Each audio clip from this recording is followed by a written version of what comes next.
All right, so 2-4 is called exponential function manipulation. So we are literally continuing on with our exponential functions, and then manipulation meaning what happens when we move these things around, okay? Kind of that's where this section goes. Just like every other function, when you start to talk about the transformations, these would also apply to exponential. So the difference is these don't have parentheses, okay? So the parentheses really are in your exponent, and anything outside your exponent would be like outside your parentheses. So if we add or subtract after the function or before the function, but at least separate from the thing that's being raised to the power, this causes a vertical shift. If we add, it goes up. If we subtract, it goes down, okay? Then if the value is being added or subtracted and it's in the exponent, it's like if it was in the parentheses. This would cause a horizontal shift. If we add, it goes left. If we subtract, it goes right. Next up would be a negative on the front of your function or a negative on the x in the exponent on your function. The negative on the front would be a reflection about the x-axis, so it flips it upside down. And a negative in the exponent would be over the y-axis, or flips it from right to left. And then you get your scalar multiples. So in your scalar on the front or in the exponent. If you have a value being multiplied on the front, this causes a vertical dilation by that factor. So instead of saying stretch or shrink, it will say vertical dilation by a factor of c.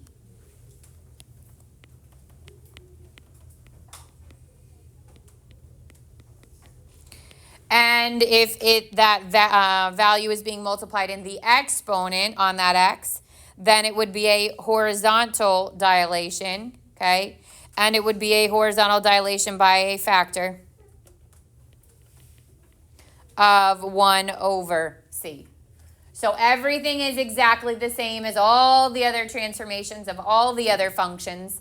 The difference really with exponential is how it looks, because there is no parentheses. So in the exponent would be as though it would have been in the parentheses of a quadratic function or cubic function. It would have been as though it's in between the absolute value bars. It would have been as though it's inside the square root, something like that.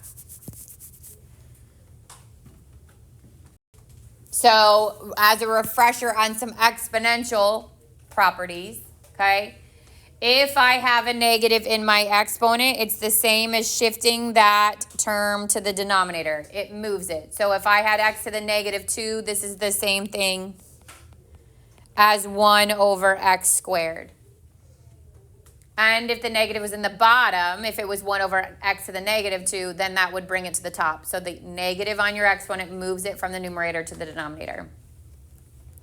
The product property says that if I multiply two variables or two expressions with the same base, then when I combine them together, I add the exponents. So if I had 2 to the third times 2 to the fourth, this becomes 2 to the seventh. We add the exponents. The power property says that when I raise a power to a power, I multiply those two things together. So if I had x to the third raised to the fourth, this becomes x to the 12th. And if my exponent is fractional, so if I have a fraction in my exponent, that becomes the root. So if I had x to the 1 over k, the k slides forward to become what's called the index on that square root.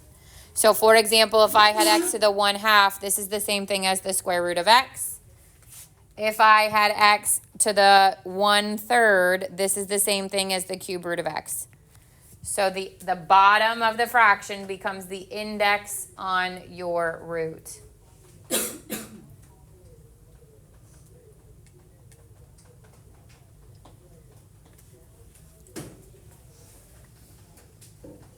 Questions on any of those? Do we remember these properties?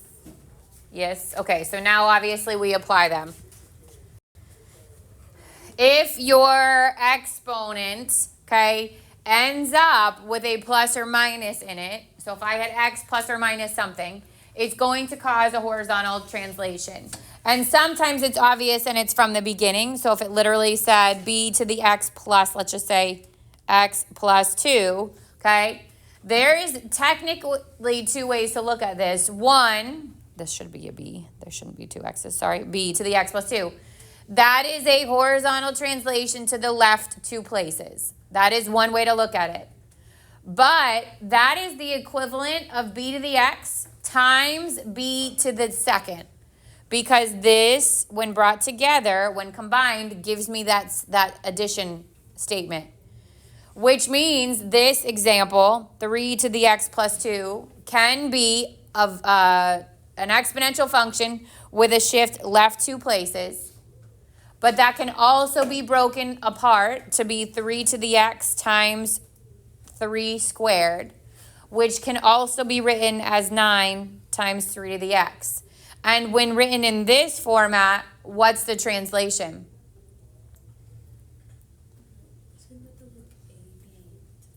So what's the 9 doing to 3 to the x? In terms of graphing, what would it do to the graph? It would dilate it how? Vertical. This would be a vertical dilation by a factor of 9. So these two things are interchangeable. It might give you a statement like the first one and say, what other way could this be explained, or in what other translation can this be? Or it could give you the second and have you rewrite it as the first, okay? So if you actually graphed a 3 to the x, which would look something like this, okay? And you take it and you shift it 2 units to the left,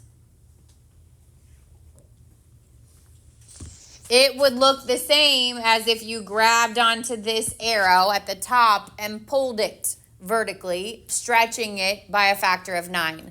Those two things look exactly the same. Could you try again? That's funny. Those two things could look exactly the same, okay? So it might give you the 3 to the x plus 2 and ask you to rewrite it as a scalar, or it might give you the scalar and ask you to rewrite it as a horizontal dilation. Or it will give you 3 to the x plus 2 and say, from the choices that follow this, what other example is equivalent? And you would have to look at your multiple choice and see which one would work. So this is just like a visual of what I just said, okay? If my original function was 2 to the x, right, and I adjusted it by shifting it 3 places to the left, it would look like that red curve. And if I had also taken that 2 to the x times 2 to the 3, this becomes 8 times 2 to the x. And then that is a vertical dilation, which looks exactly the same as my horizontal translation. So example 1 says, let f of x be 2 to the x, let g of x be a transformation of f. For each problem, name the transformation of f. So if f of 2x is my parent function, and a says 2x plus, or times 8, sorry, what is the transformation?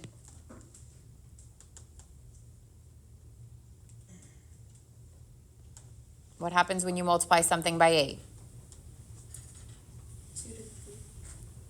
Okay, what does this do to the graph of 2 to the x? Vertical dilation. Good. So that one's explicitly already said. You get to b, and it's a little bit different. b has 2 to the x over 16. What's one way to rewrite that? If I wanted to make it this, well, here, let's do this. This could be 1/16 times 2 to the x. Yes? What is that? Hang on 2 seconds. Vertical dilation by a factor of 1/16, okay? If I wanted to change 1/16 to have a base of 2, how do I rewrite that? I'd have to bring 16 to the top, yes, which means it's going to have a negative exponent. So 16 to the negative 1 times 2 to the x. And 16 is 2 to what power? 2 to the 4th. So this thing is the same as saying 2 to the 4th raised to the negative 1, which is 2 to the x. And that is 2 to the negative 4th times 2 to the x. And when we multiply, we add the exponent. So this would be 2 to the x minus 4. What does that cause? Horizontal shift. Where? Left or right? Right. How many units? 4. Yeah. Couldn't you also do the same thing to the first one? Like change? Yes, you could also make this 2 to the x times 2 to the 3rd, which would be 2 to the x plus 3. So it's a vertical dilation by a factor of 8 or a horizontal translation. I don't know. Wouldn't it be dilation? No, it's so the bases are being multiplied. When you combine it into 1, you add the exponents. This would be left 3 units. Would both be considered right on the test? Yes, if it was open-ended, both are correct. Obviously, if it says what kind of horizontal translation, it needs to be horizontal. What kind of vertical, it needs to be vertical. If it's multiple choice, you'll only see 1. Yep. When is it a horizontal dilation? If it's got something in the exponent. Oh, a horizontal dilation, you're multiplying something by the times the exponent.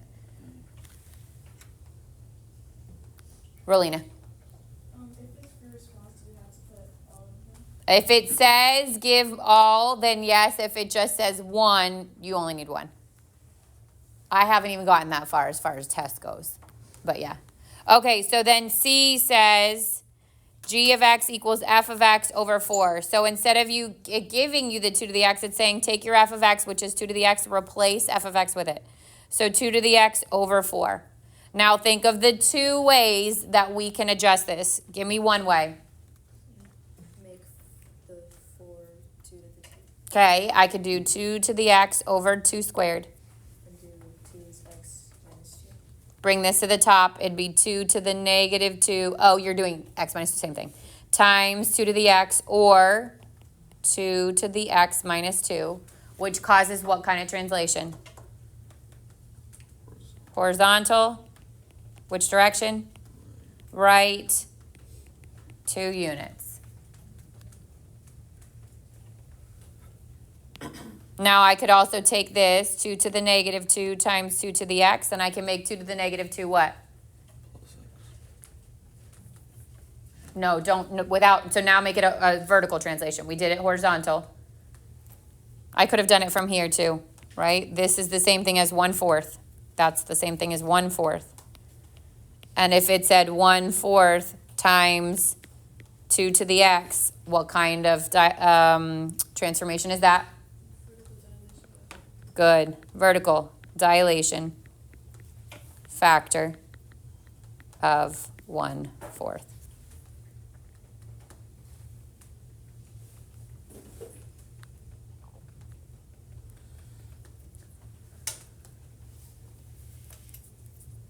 Questions on those?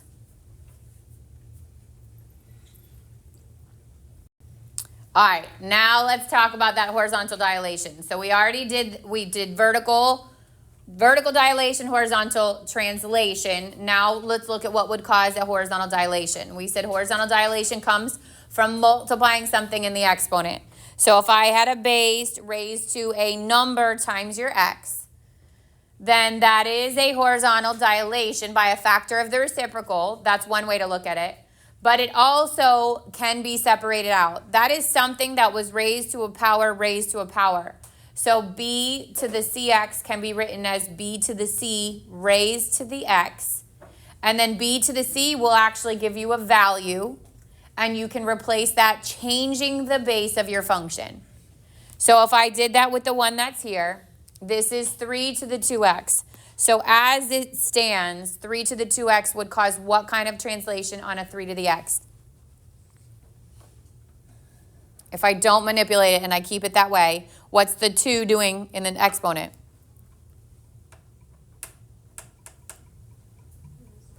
Horizontal what? Dilation by a factor of? Good, factor of a half. The second part of this says if I take that 3 to the 2x and I make it 3 squared raised to the x, then 3 squared could be written as 9 to the x. And 9 to the x is going to be something that grows faster. So instead of taking 3 to the x and shrinking it from left to right, which would make it more narrow, that's what would happen if it was a horizontal dilation, okay, by a factor of a half. It would have the same effect as to take the base, make it bigger so it grows faster. So it would look like this. If I had 2 to the x, then my parent function looks like that blue curve. If I had 2 to the 3x, this would be a horizontal dilation by a factor of a third. I took the walls and literally squeezed them in, making that red curve happen. That would look the same as if I separated out that 2/3 raised to the x and made it 8 to the x. 8 to the x would look exactly the same as 2 to the 3x. So that one literally changes the base. All right, so example 2 says let f of x be 2 to the x. Let g of x be a transformation of f, and for each problem, name the transformations of f. A says g of x equals 4 to the x. So how did I get from 2 to the x to 4 to the x? You can't multiply by 2 because 2 times 2 to the x is not the same as 4 to the x, right? Only 2 gets that x. What I have to do is rewrite it as a change of base. So 4 is really 2 to what power? This is the same thing as 2 to the second raised to the x, which becomes 2 to the 2x. Now, how do I describe that translation? Horizontal dilation, factor of a half. Good.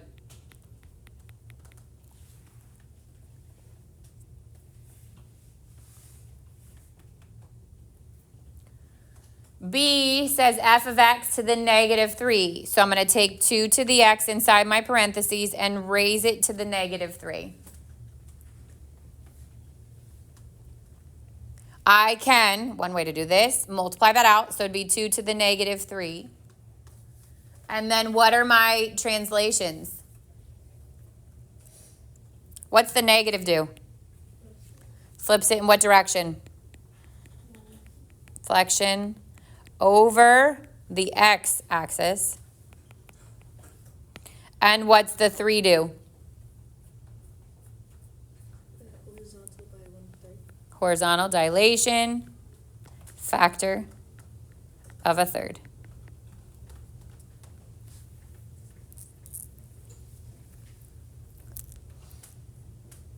I could also have rewritten this as literally 1/8 to the x. So that's how that base gets changed.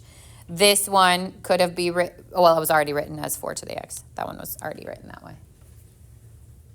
So a lot of times these are multiple choice, and which of the following are equivalent is what you're looking for.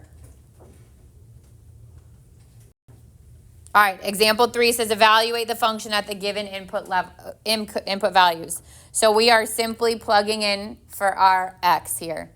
Let h of x be 2 times 3 to the x over 2, and it wants you to find h of 1. So I get 2 to the 3, or 2 times 3, to the 1/2. And 3 to the 1/2 is the same thing as what? Square root. So this can be rewritten as 2 square root 3. Without a calculator, we would leave it exactly like that. Obviously, with a calculator, I would multiply it out.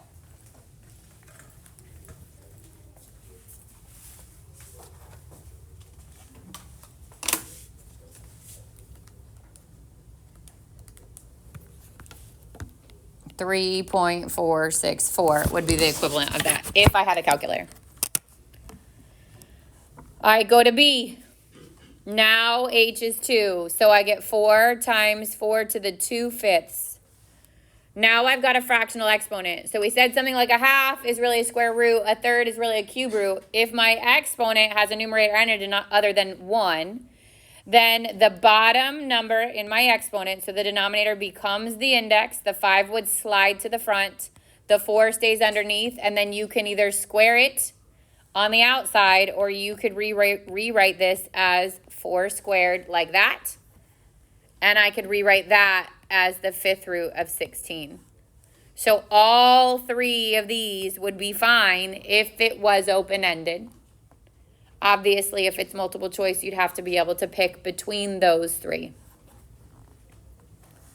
So remember, fractional exponent, the bottom slides forward to become the index, the top drops down to become the exponent. Questions on those? Can I see the first one? Which one? A.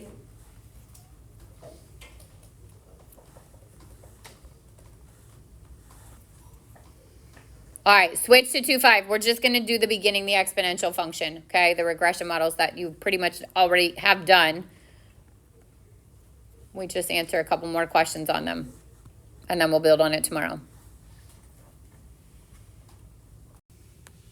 All right, the 5th root on a graphing utility lives under your math menu.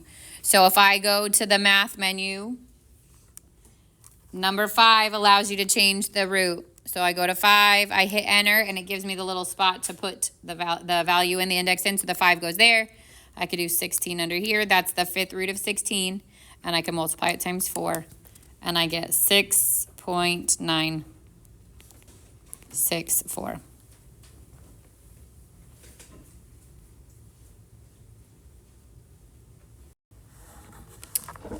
2.5 is called exponential function context and data modeling. So data modeling is where we take our regression model and we answer questions based on it, okay?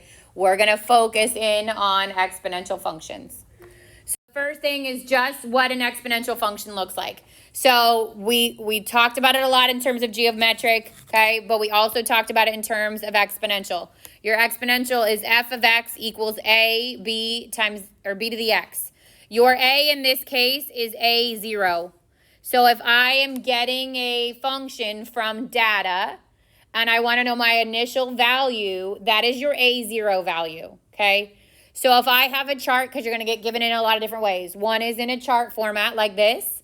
One will be in words, like at the first year where t is 0, my value is 3. On year 2, or 2015 is year 1, and 2016 like that.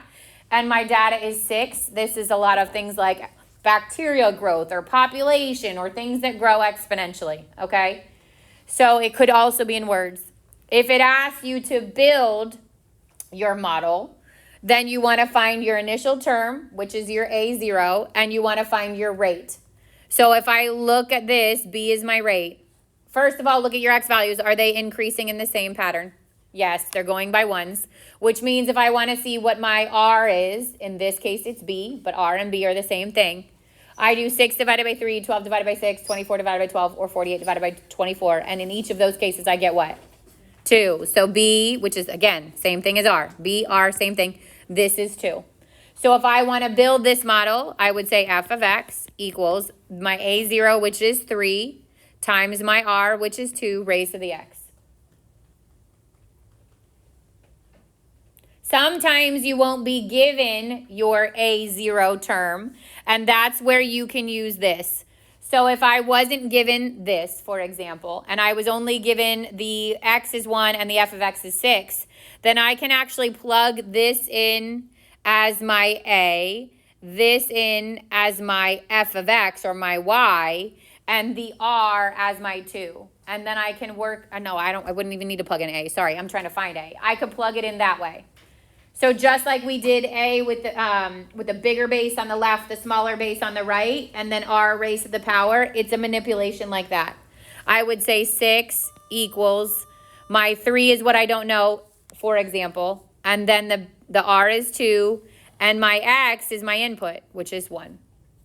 And I can work backwards from here, and I would get my initial term, this A0, is 3.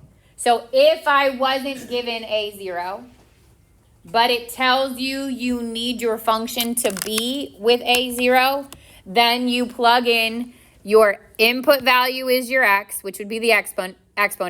The output value is your y or your f of x. And you would at that point also have to have r or b in this case. And then you could work your way backwards. So I could do that with any coordinate point that's there. All right, so example 1 says the table represents values of the function for selected values of x. Use a calculator to find the exponential regression model. So I'm going to take these values and I'm going to plug them into my stat plot. So I'm going to stat, I'm going to edit. Under my L1, I'm doing -8. Okay, so again, I'm entering in on my stat plot. -8, -7, -1, 2.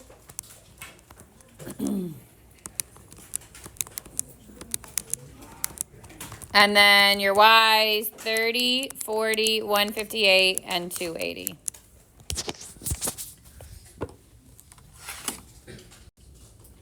Okay, now it says use the calculator to find the exponential regression model. So it's actually telling you to do exponential. Remember, this could get looped into the other stuff where first you have to figure out which one is the best one. Like that's usually how it will go on an FRQ. There will be at least one that says figure out if it's best to be linear or quadratic. It will give you which ones you're choosing between. But if it said exponential, I'm going to go to my stat, I'm going to go to my calc, and I'm going to go to 0, which is like the 10th thing in the line, and do exponential regression. Make sure you save it in your Y1 because we're going to use it. So I go store reg equation let me go back. Hit the wrong button. It should have been alpha. So where it says store REGEQ alpha trace Y1, put it in your Y1 and then calculate. And it's going to give you your regression model. So my regression model this time is y or f of x. So y equals 186.721 times 1.251 to the x.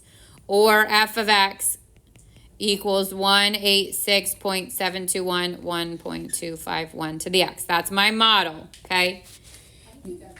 I ran the regression. So put the data in and then stat, calc, go down to 0. It's the next one in the line off your screen. And then run it, but make sure you store it as your Y1. And we store it as the Y1 because of questions like B and C. B says use the model to predict the value of f of 2.5. 2 ways to do it, right? One is from my graph. I could go second trace, second trace, which is the calc menu. And I could go to value and I could hit 2.5. The problem is that doesn't always work. Like if it can calculate it based on its view, it will, but sometimes it will give you an error because it's too far out. This time it gave it to me. It said f of 2.5 would have been 326.5957. So 596 would have been f of 2.5, okay? The other way to do it is go back to your main screen, alpha, trace, bring up your Y1, open your parentheses, 2.5, close your parentheses, and it gives you that value. So sometimes the value on the graph will not produce it. It will say error because it's like too zoomed in or out. And that's your backup. Are we good so far? Okay, then it says, according to the model, when will f of x equal 100? So I'm going to teach you 2 ways to do it, algebraically and with the calculator. Obviously, if you have the calculator, it is the easier method, but I will also teach you algebraically, okay? If you want to know when y equals 100, listen, because this is not something that's like innately what people do, and yet it is so easy. What I do is I go to my graph, and I go to y2, and I type in the value I want it to be. So I type in 100, and I hit enter. What kind of graph is that going to produce? A horizontal line that's going to go right through 100. So if I graph it, I have my initial graph, and this is zoomed out. Yours might look different just based on your zoom, but it's based on whatever I did last, so it's zoomed out. I could have my zoom, and I also would have a line running through 100, which you don't see because my window, the max on my Y is 40. So if I want to see it, I'm going to go to max just a little bit bigger than that line. And now I'll see my initial curve that we stored, and I'll see a horizontal line. It's still loading. You see the little like guy spinning. It's still loading. There's the horizontal line that is 100. So if I want to know when this happens, I want to find the point of intersection. I go second, trace, and I go to 5, which is intersect. It's going to say first curve. It doesn't matter which is first or second, as long as one of them is highlighted. Second curve. It doesn't matter which one's first or second, as long as I've got the second one. Enter, and it's going to say guess. And then I want to know where they meet, which is exactly at that point. So my y is 100 and my x is negative 2.792. That is when my y will be 100. All right, the other way to do it, and we'll revisit this tomorrow in an example, but if I had to solve this algebraically, I would have to say 100 equals 186.721 times 1.251 to the x. And this goes back to logs and exponentials from Algebra 2. If I want to get to that x, I have to divide both sides by 186.721. Again, I'm going to do this with you tomorrow, but better to have seen it once already. And then I get 1.251 to the x equals, and whatever this is, 100 over, okay? To get to that exponent, when the bases can't be the same, we ln both sides of this equation. And I'd get the ln of 100 over 186.721 equals ln of 1.251 to the x. And if you remember your properties of logs, this x comes to the front. And I get x times ln of 1.251 equals this whole thing. And the last thing I'm going to do is divide both sides by the ln of 1.251. That, in my calculator, I would put all that in, and that will give you your x value. Obviously, if you have your graphing utility, it is way easier to do it the first way.